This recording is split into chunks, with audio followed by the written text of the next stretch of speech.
when I think of what the story that's emerging from here and the story that is being woven by those who destroyed agriculture, who are in the next step of telling us how to think about agriculture and food.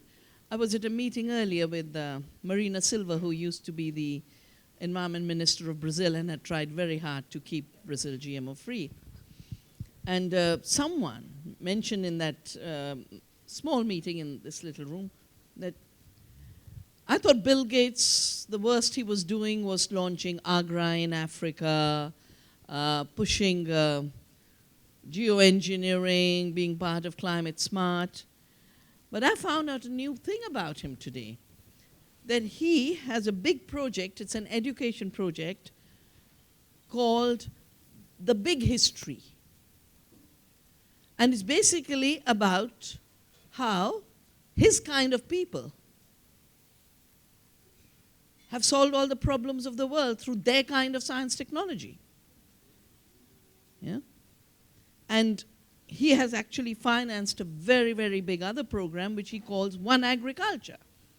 And I think this is part of the root problem of industrial agriculture, that it assumes there's one smart man with one smart model with 4 or 5 toxics which keep failing to do the job they were meant to do, and all of them come from fossil fuels. So I call this the fossilized mindset, because it comes from that age of man as the engineer, the master, the conqueror, nature's deficient, we'll fix her. And in fact, because our critique has been so good, so many of the lobbyists, you all know Mark Linus and Matt Ridley, and these people who write for Monsanto, they got together the other day and wrote an eco-modernist manifesto. Now, they're saying we have to be ecological, but we have to be modern. And the word modern is always used for destructive agriculture. Degenerative agriculture is always called modern. They don't come and say, we're bringing you fossil agriculture. They don't come and say, we're bringing you chemical agriculture. We're bringing you industrial agriculture. They always say, we're bringing you modern agriculture. We're bringing you modern varieties. So modernity for them is something we should all be clapping at all the time. And I think that's what they don't get. That their linear story, which I've got to read that textbook he's getting taught in every school, because agriculture will be a big part of it. I know it will be a big part because the Newsweek, National Geographic, CNN, BBC, these days have a narrative. And the narrative is the world was starving till Mr. Borlaug came along and introduced Green Revolution to India, and suddenly we weren't starving anymore. And this is the first step, and now the next step is GMOs, etc. What's missing in that narrative? First, that Borlaug really did very little. The chemical fertilizers based on fossil fuels were made by the same processes, same scientists, same labs as the labs that were making the ammunition and explosives, poison gas. It was the same set of techniques, and it is what I would call, it wasn't just war technologies, it was technologies that come from an ideology of death and killing. And I think that's the serious issue we are up against, that there is a set of people who get reaffirmed when they can kill. And it's moved from the war into our farms and our plates. And that's what we really have to address at the foundational level. So the Borlaug story was created to say, oh, the Green Revolution removed famine from India. The last time we had famine was 1942. And it was only because the British were taking away half the food as rents, leaving people to starve. It was the period of the war. They needed more and more grain. And that's what triggered so much of our acceleration in our freedom movement and our independence movements. And then they were trying, immediately after our independence, literally in the late 40s and early 50s, to push chemicals on India. And we was, when you're just broken free of slavery, you don't give in very easily. And so there was huge resistance. And it was a drought of 1965, when India needed a little more import of wheat because prices were rising. We weren't dying. Food was becoming a little more expensive, which was troublesome for the government because they were building bigger cities, steel plants, and they needed cheap labor. Villages have no problem. And the US said, sorry, we won't give you we won't give you more wheat unless you change your agriculture. And then the spin masters started to work. Later it was called the Green Revolution. And the only reason it was called green was because it wasn't red. Those were the changes. China was rising in red. And they had worked out a very simple narrative. These chemicals will draw farmers into commerce and commercial activity, and they'll get prosperous. And when they'll get prosperous, they will become peaceful. They won't take arms to fight for their rights. But the opposite happened in 1984. Punjab erupted in violence. It's the first place where the word terrorism was used in modern times. But it was farmers protesting. And it was later presented as a religious conflict, just like the Syrian thing is being presented, or Nigeria. Any place you look, the degradation of land, the collapse of agriculture is presented as a religious conflict. But who was being killed? There were no fights between Hindus and Muslims. They were targeting the manager of the dam, the manager of the seed farm. And in their declaration they said, when you do not decide what you grow, how you grow it. You do not decide when the waters of your rivers will be released. You do not decide the price at which your product will sell. You live under slavery, and we want freedom. That's what it was all about. That's when I wrote my first book on agriculture, the violence of the Green Revolution, and then decided that day I'm going to now commit my life to the promotion of non-violent farming, an agriculture of peace that makes peace with the earth, but also creates peace between people, because we are watching how this degenerative agriculture is at the root of so much of the violence today. And Hunter showed the glimpses of the people who are moving into Europe. But of course, it's only because now they're moving into Europe there is worry. But this kind of agriculture has been creating refugees since it started.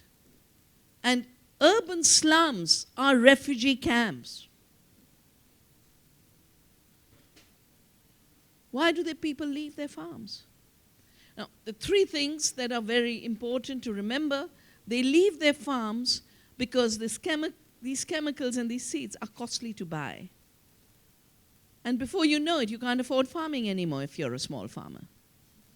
So you move. They destroy the land. They make it impossible for you to survive. That's the story of land degradation, which is why, for me, the issue of soil is not just an answer to the climate problem about which every speaker has talked, but it is an answer to survival. Because people are dying because of the death of soils long before a climate extreme kills them. Or they're being displaced from their land as refugees long before a climate disaster displaces them.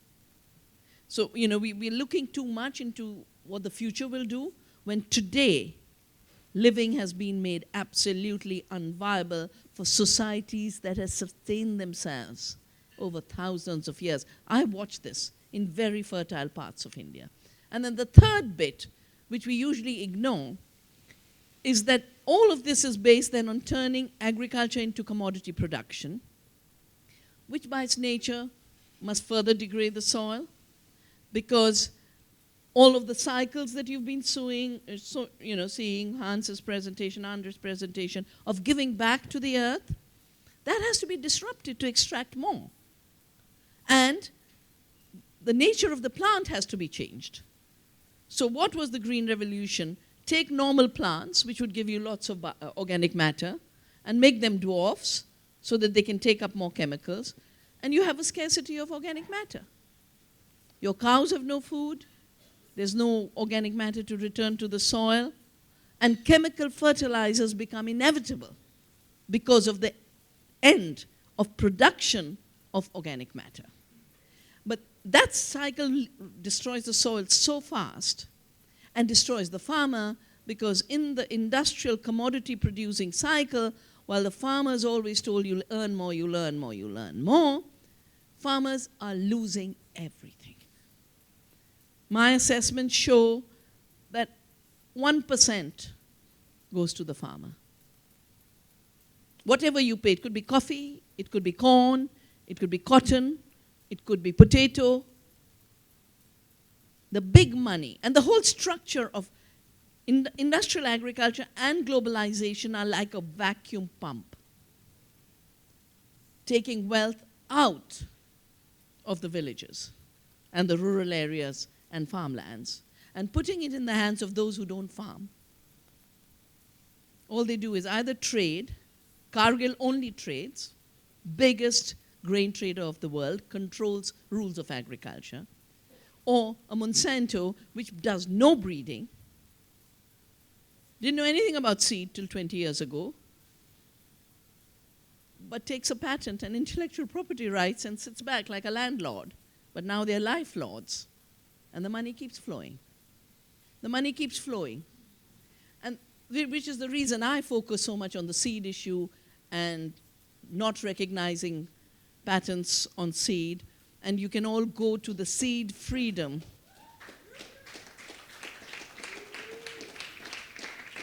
You can all go to the Seed Freedom website to see both the movements all over the world, but the Seed Freedom Declaration. Because how you evolve your seed decides how rich your soil will be or how poor it will be. It decides whether your food will have nutrition, or as Hans said, it will be nutritionally empty. It decides whether it will have climate resilience or it will be climate vulnerable. It decides whether there will be greenhouse gas accumulation or the cycle of return. All that lies in the seed. Because all of fossil agriculture begins with breeding seed for chemicals. All of fossil agriculture. And we've been made to believe that there was no breeding till the Green Revolution, and now without GMOs. So the GMO question was the next one. And what do we have after 20 years of commercialization? 4 crops, 2 traits, 4 companies in such a crisis that they have to become fewer. In 1987, when I first heard them talk about the future, they said we'll only be 5 because we are too small. Ciba was too small, Sandoz was too small, they had to get bigger. Now even Syngenta is too small. Monsanto is too small, they tried to buy Syngenta, it didn't work. Now Syngenta, DuPont, Dow are trying to merge. And while they keep saying GMOs are an alternative to pesticides, we're going to reduce pesticides, it's all about more chemicals. Now, who's the other player in all of this at this point? The player who is, in my view, the most significant player in continuing the degenerative path is a Mr. Bill Gates. I mentioned his story, no, what did he call it? The big story. He's got the one agriculture.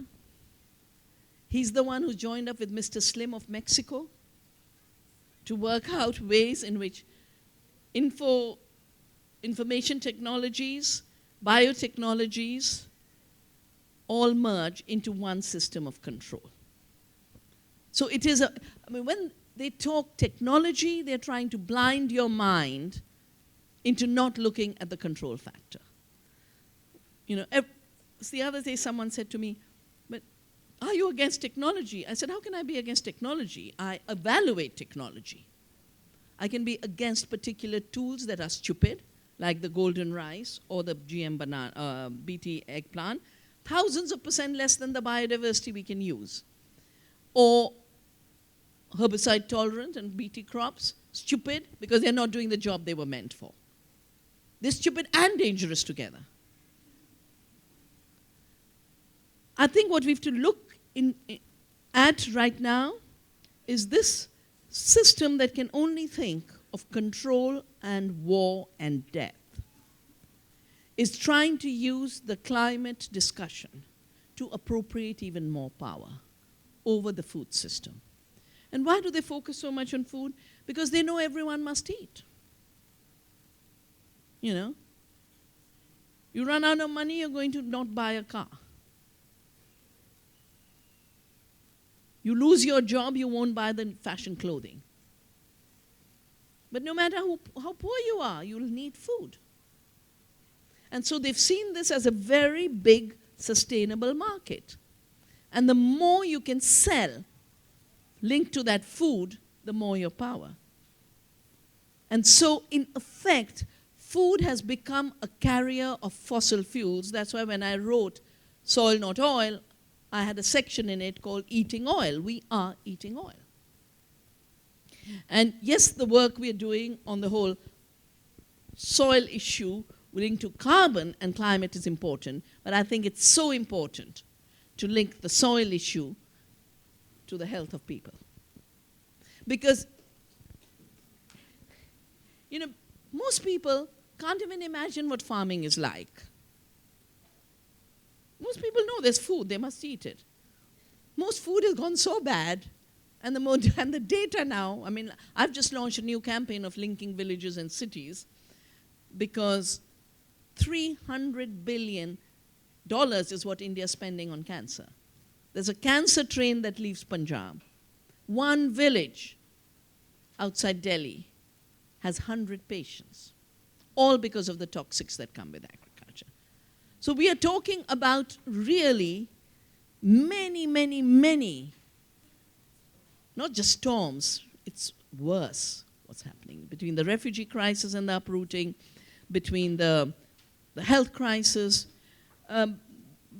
between the deep sense of total hopelessness.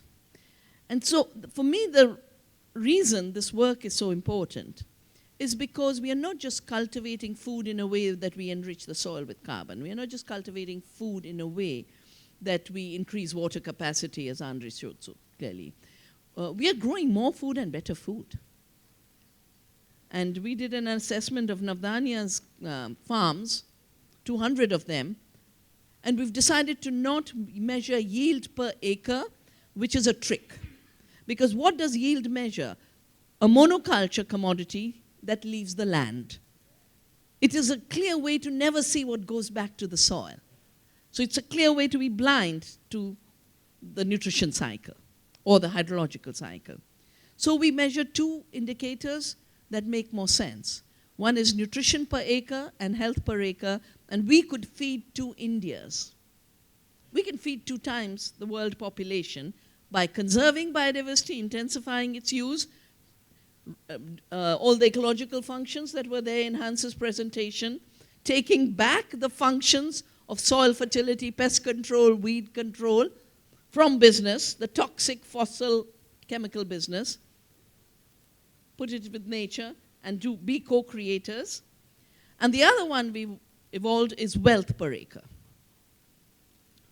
As true cost accounting of how much does it cost. $1.2 trillion is India's externality, just in social terms, 300,000 farm suicides,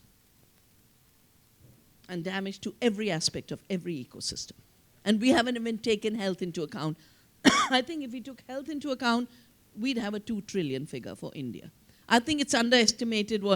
Last time when you had the Commission on Food Security, they talked about 3 trillion worldwide. It's too low. It's too low an estimate. And this is the work we should be doing because we are carrying that burden. So I think we need to make sure we never slip into the language that blinds us and numbs us. And that's why I've been very critical of the carbon reductionism. Someone said we'll do carbon farming. No, you don't farm for carbon. You can't farm so that the soil is living. You farm to give care, to give love to the earth. So we should talk about farming with care, farming for service. I think it was in your presentation, Hans, where you showed. And it was in the first presentation on who serves what. Because whatever we are doing has to be the serving of the earth, the care for the soil, the care of the seed, the care of the water, the care of the community. And the principles are so clear. It's diversity, it's regeneration, it's the law of return, and it's community. Community both in the soil, community of plants, community of insects, human community. Because what are the two things that if we focus on more and talk about more and infect more people with, that industry just doesn't have the capacity to appropriate? They cannot appropriate the language of love and care. They just can't. So we need to talk much more about that. And they cannot appropriate the imagination of a world of abundance by taking less out of the earth and giving her more. They just cannot imagine that. That a law of return, the circular thinking, actually is the answer to every scarcity they create and every scarcity they sell to people to make people panic. Now, I think we are way past the time where we just talk. You know, I mean, that was the sad thing in the movements. There were some people who talked and other people who farmed. Right? Am I right? I think it should be banned. No one should talk food and agriculture unless they're gardening and farming. Because that's where the responsibility is created. But through the responsibility, power is created. And that's the reason at Navdani, at the beach with their Pete and at the farm, we offer this 1-month course. Because people want to learn. I mean, a lot of the Parisian journalists ask me, what would I share with the people of Paris? I said, instead of bombing Syria, just go and start a garden in the communities where people are feeling excluded. And we did plant a garden, but it wasn't in those communities because there's such a divide, people don't even know the people in those sectors. So we need to shift rapidly in the doing of another agriculture and shifting from a fossil agriculture to agroecology, from monocultures to diversity, from centralization, which is the only narrative in the hands of those who are trying to hijack the agriculture story, to decentralization. From globalization, the trade rules must be very, very big part of this because the corporations wrote the trade rules. From globalization to localization, and from corporate rule to earth rule and people rule. And from that mentality of death and destruction and killing as power, as superiority, as progress, to care for life, celebration of life, and abundance through that celebration. Oh, by the way, on the website of seedfreedom.info, you will find this raging elephant in the climate change room, which is not just all the facts that you've heard today, but also all the co-option techniques, the false solutions linked to this discussion. So you're all prepared. And I hope some of you, I saw many of you who've been at the Navdanya beach with their Pete. And we need to create more and more schools for doing this kind of agriculture. And of course, the people who are here today are, in my view, doing the best work for the future. That's why we got together. as Regeneration International. Each of us has our institutions, organizations, movements, but we know joining hands will give us more power.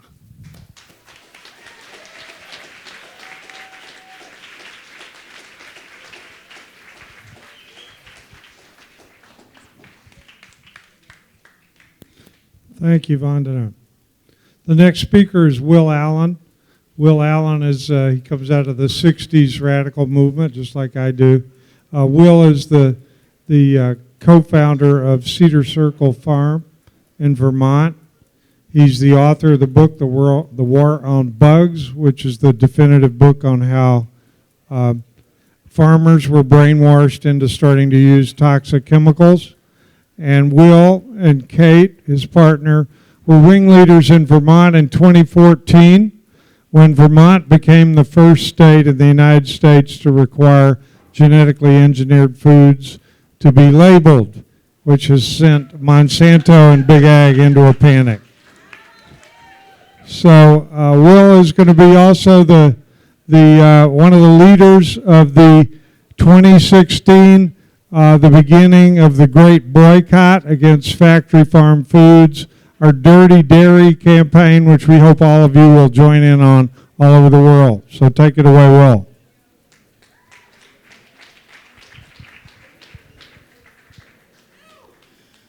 So it's always a lot of fun to follow Vandana. Fortunately, I've been able to work with her since I was the founder and the director of the Sustainable Cotton Project, and we were able to get Patagonia and several clothing companies to switch over to using organic cotton. And Vandana asked me to come there for the first tribunal she did, where she tried Monsanto and Cargill, and that was in 2000, and I got to go back in 2004, and then I just went back and worked with her just this last October, and she's always an inspiration, and I really, really love being around her. I have three parts of my life. One part of them is farmer, and I've been an organic farmer for 47 years.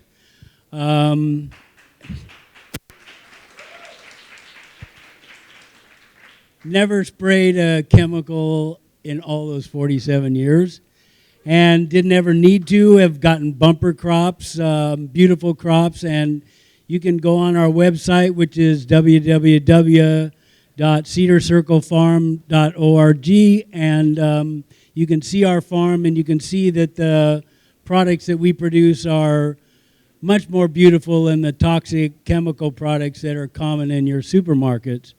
So we know that we can be regenerative agriculturalists. We know that our neighbors can be, and we feel like all of the activist programs that we have are dedicated to not only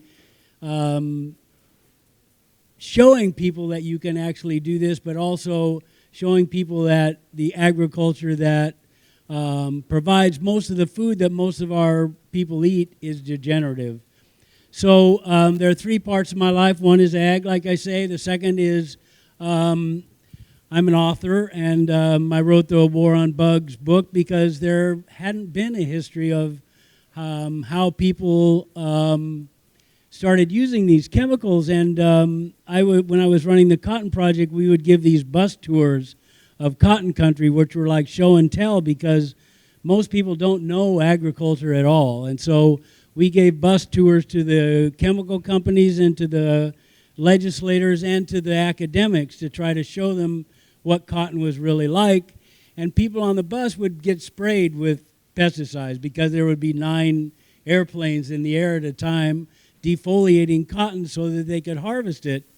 And people would say, well, how did this happen? And I really didn't have all the answers, and so I decided, well, I'll write this book, and it took me 10 years, and but it taught me really a lot, and it gave me the idea that we could really use this book as a tool for activism, because the worst thing for an author is that they write a book and it sits on a shelf and nothing happens as a result of it.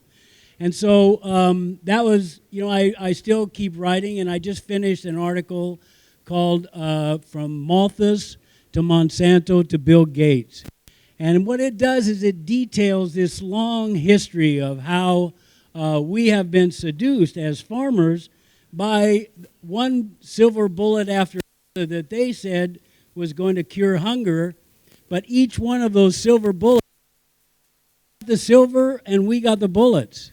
And like what happened basically is they made money off of all of us. And then what happened is farmers committed suicide because they lost their land. In the 1870s, we had about 70% of the population in the United States farmed, right after the Civil War. And so people think that, well, all of the non-organic practices came in after the Second World War. They actually came in right after the Civil War. In 1869, they first introduced arsenic. That was a silver bullet. It was going to cure all of our problems with pests, right? Well, that silver bullet was the most used chemical from the 1860s until the 1970s. It was only banned in the 1970s and 80s. That silver bullet killed a lot of our farmers, and it destroyed a lot of our land. And then the next silver bullet was potash. They found tons of it, right, in Germany. They started selling it all over the world. The third silver bullet was phosphorus. That was going to solve all of our fertilizer problems. And they poured sulfuric acid on the phosphorus to make superphosphate, right? And then the next silver bullet was nitrogen fertilizer. This is what Malthus was afraid of in the late 1700s when he said, look, there's going to be a population problem because we're not going to have enough food because we don't have enough nitrogen. And so that silver bullet was invented by the silver bullet we mostly use nitrogen today was invented by Haber, and Haber was also the guy that got Germany to use poison gas in the First World War. And then the next silver bullet was fluorine, and the next one was DDT, and the next silver bullet was the Green Revolution, and then the next silver bullet was antibiotics, and then the next silver bullet is GMOs. And now we're in this place where the silver bullet is climate-smart agriculture.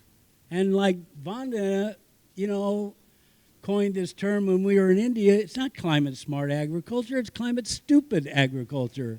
I mean, we want to use the same acronym, but climate-smart agriculture is the agriculture we do.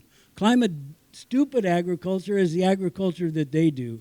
So those are the kinds of things we try to write about. And then the third part of my life is activism.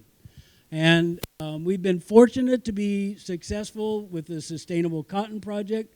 And that was a totally activist program because we went right after the clothing companies and we went right after the cotton farmer, really industrial agriculture cotton. We went right after them and showed them that, it took about 1.5 pounds of chemicals to grow a pound of cotton. And we would hang bags of those chemicals on cotton T-shirts at all of the conferences, right? So you have to be aggressive with the stuff that you do.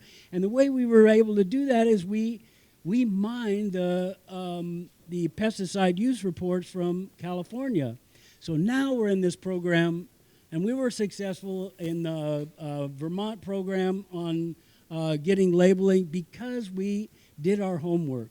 We realized what was going on there, and it was an organizing effort. It was a grassroots effort. All of organizing is face-to-face relationships, and we developed face-to-face relationships with our community and with our legislators, and we were able to convince those legislators through grassroots efforts that they ought to label stuff. And now what we're trying to do is we've realized that because we did the research on pesticide and fertilizer use in Vermont on corn, and the other crops that are used for producing milk, we found out that pesticide use has gone way up since GMO use went way up. And we found out that Vermont, which used to be this totally bucolic dairy state, almost all the cows are locked up. There's 134,000 cows in the state. 90,000 of them are locked up. And what we found out is that 97% of the corn that was grown in Vermont was genetically modified. And not just that, but pesticide use went up during that period of time. And it went up dramatically, so that it almost doubled in that period from 2002 to 2013. And then what we also found out is that fertilizer use, nitrogen fertilizer, increased by 2.4 million pounds a year. So now we're going to use that data, and we're going to test the milk, because we've got our own lab started. We're going to test the milk, and we're going after Ben & Jerry's. How many people in the room eat Ben & Jerry's ice cream? Don't ever eat it again. I'll tell you right now, it's totally toxic. How many people eat Cabot cheese? Don't eat Cabot cheese. Don't eat cheese from Vermont unless it's organic. Don't eat ice cream from Vermont unless it's organic. Don't drink milk from Vermont unless it's organic. There's 890 dairies in Vermont. 200 of them are organic. And so what we're trying to say is, look, we already have models for how we can do this better. Ben & Jerry's is pretending like they're a totally green company. That's baloney. The only thing non-GMO in their milk is that bubblegum crap that they put in it. All of the milk is GMO milk, and that is the main ingredient in their product. And so we're going to test their milk. We've already got the data on their pesticides, and we want you to help us do this this boycott of Ben & Jerry's, boycott of Vermont cheese. And we want to make this boycott like the great boycott that Cesar Chavez ran with the United Farm Workers. So join with us. Don't eat CAFO food.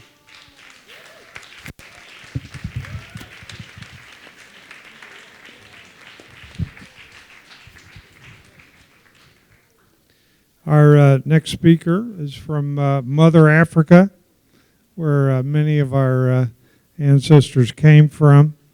And it's the key, as we all know, I think, if we're going to stop this climate stupid agriculture and this final war of the degenerators to destroy the planet and all living things on it, we're going to need a vast global alliance of the grassroots and the small producers.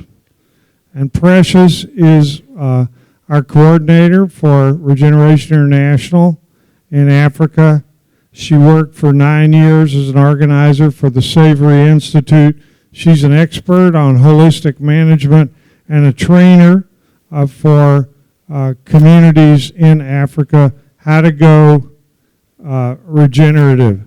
So we're very happy to have Precious here with us today.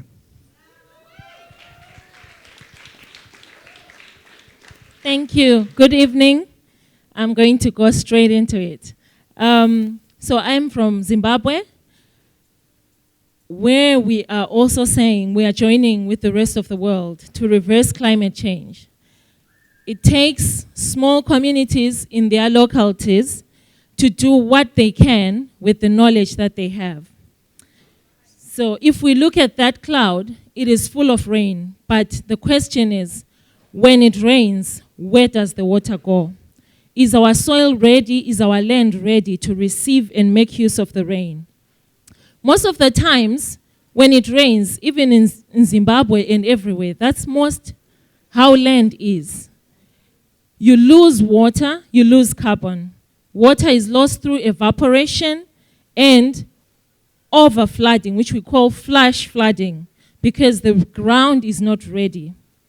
We are using, now it's the most likely ally, because we've spoken about it. We've seen that many people are using holistic plant grazing as a tool to reverse climate change, to resuscitate soils. When you resuscitate and regenerate your soil, you're regenerating livelihoods, you're regenerating societies, you're regenerating an economy. And this cannot be done from elsewhere, but it has to come from home, where people are. And that's what we are doing. In Africa, we had thousands of animals which moved with pack hunters, regenerating soils. And so we're using the tool of livestock. We do this because land is managed as a whole, but mostly we're focused on profits. That's why we are where we are. But when we look at land, let's manage to get carbon down to the ground. Then our wealth is sure. Our wealth is localized. Most of the world's land, about 2/3, is grasslands.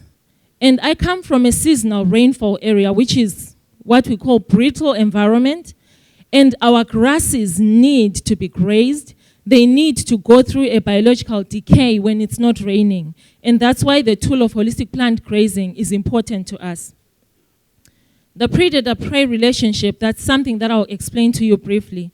Wild herbivores or wild animals need lions, hyena, and leopards to keep them moving. And this keeping moving gives grasses a chance to recover. And so right now, because of expanding populations, we have literally lost most of our wild herbivores. So we are the lions, and our cattle are the wild herbivores. We are the herders, and we have taken the work into our hands to bring back our lives. And bring back even these guys, the sables that you are seeing there. As you go through holistic plant grazing, you notice that the most important thing is recovery to grass. Because you want to heal, expanse vast lands so that you bring back the food for people, food for animals and wildlife. So plant recovery time is the most important thing, more than the numbers of animals. Those who were there the other day, Chris said, what is worse, 1 cow in one place every day or 300 cows in one place for one day? And we all said 300 in one place for one day because we are looking for animal impact, hoof impact. Is that okay? If I'm losing you, we'll talk afterwards. So using livestock, we are bringing back carbon, bringing back water, reclaiming our lives and rebuilding societies. I'll share stories from Zimbabwe. That's where we've been practicing. So this is a concept by Alan Savory, and this is his place in Zimbabwe where this work has happened for over 15 years. But this land was bare and eroding for over 30 years. So just by using the tool of animal impact, you can take a look at the pictures there. From 2004 to 2007, the place is totally different, totally changed. If you went there now, you'll see the same tree, but you see grasses covering the soil, which is what we are looking for, organic matter. That's another plot that had been eroding for over 30 years with a loss of soil of about 30 centimeters. You can convert that to inches. But I'm telling you, there is no planting of grasses on that piece of land. No chemical, no artificial fertilizer or pasture growing artificial pastures. Just the livestock hoofs, the dung and the urine. We have gotten, up to 2014, that's what is happening. And for those of you who are going to come and visit Zimbabwe, we will be there to take you to these sites and you witness for yourselves, as Seth said earlier on. Rivers have come back to life. We have a beautiful stream. That's not a river. People call it a stream. But look at the banks, steady and stable banks that make sure that the underground water recharge springs up back into the streams, and then you can have your wildlife drinking. We have lots of wild animals, and our livestock are drinking from this same river. This is another healing story that happened where we have new water sources about 1.5 kilometers upstream from where we had water before. And so the regeneration continues, and we continue to get springs. Our forage is 2 to 3 times more in places where we practice holistic plant grazing. So the red is the plant grazing site, and the blue is the conventional. We have those beautiful guys. We have a wild range of wildlife that is back now to make use of what we have grown back for them, because we're the ones who destroyed initially. So we look at Zimbabwe as a country. over 60% of the land is rural and communally owned. But how do you bring a message or a training of climate change reversal to people who are worried about everyday food? So I'm going to share just a small story. People will not listen to technical jargon if we have not solved the first few worries of food. And so we have literally learned how to train or communicate to people messages that resonate to their hearts. How is our current state of land affecting our lives? People will tell you that we are hungry, we have crime, people have migrated into the city. What has caused that? It goes back to the land. It goes back to climate change.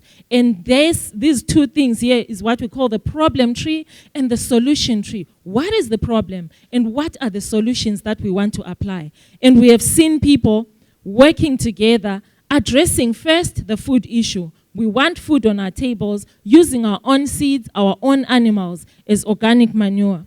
And we get 2 to 3 times more yield in places where people use livestock to regenerate their soils in their crop fields. And this community has actually regenerated their river.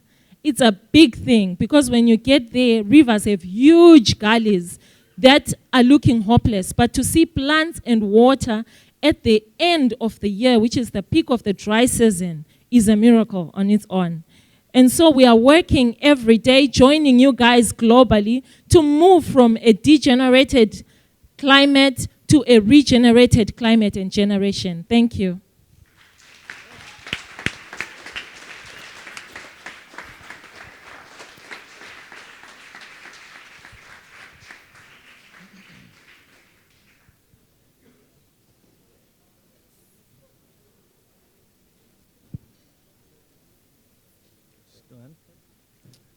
Hello, I'm Griffin Clement. I'm proud to be one of the members of the Regeneration International team.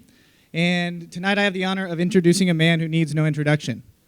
He is a lifelong activist who has dedicated his life to mobilizing grassroots international campaigns in favor of the benefits of sustainable organic agriculture, food safety, and essentially in fighting the fight against GMOs, toxic agriculture, factory farms, and the powers that be in big food and big ag.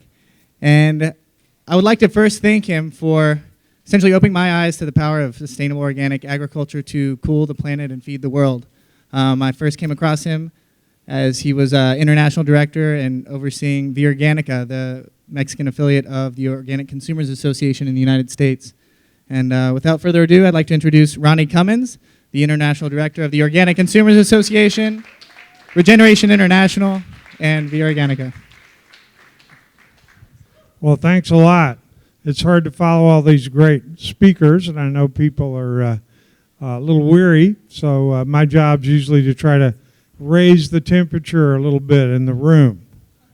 And as you all know, we're facing the worst crisis humans have ever faced in our 100 to 200,000 year evolution. The time is short. We're going to turn things around over the next decade. We're going to turn this world of degeneration into regeneration, and just in time, we're going to start to reverse global warming and global poverty and take care of business. But there is no moment to lose. As you leave tonight, if you'd like to sign up to go to Vandana Shiva's farm, Vandana, to take a course in organic farming, please do so.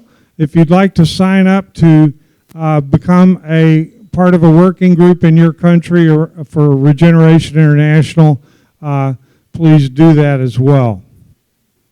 We're here in Paris talking about the climate crisis, but what you don't read in the media is what has really caused the climate crisis.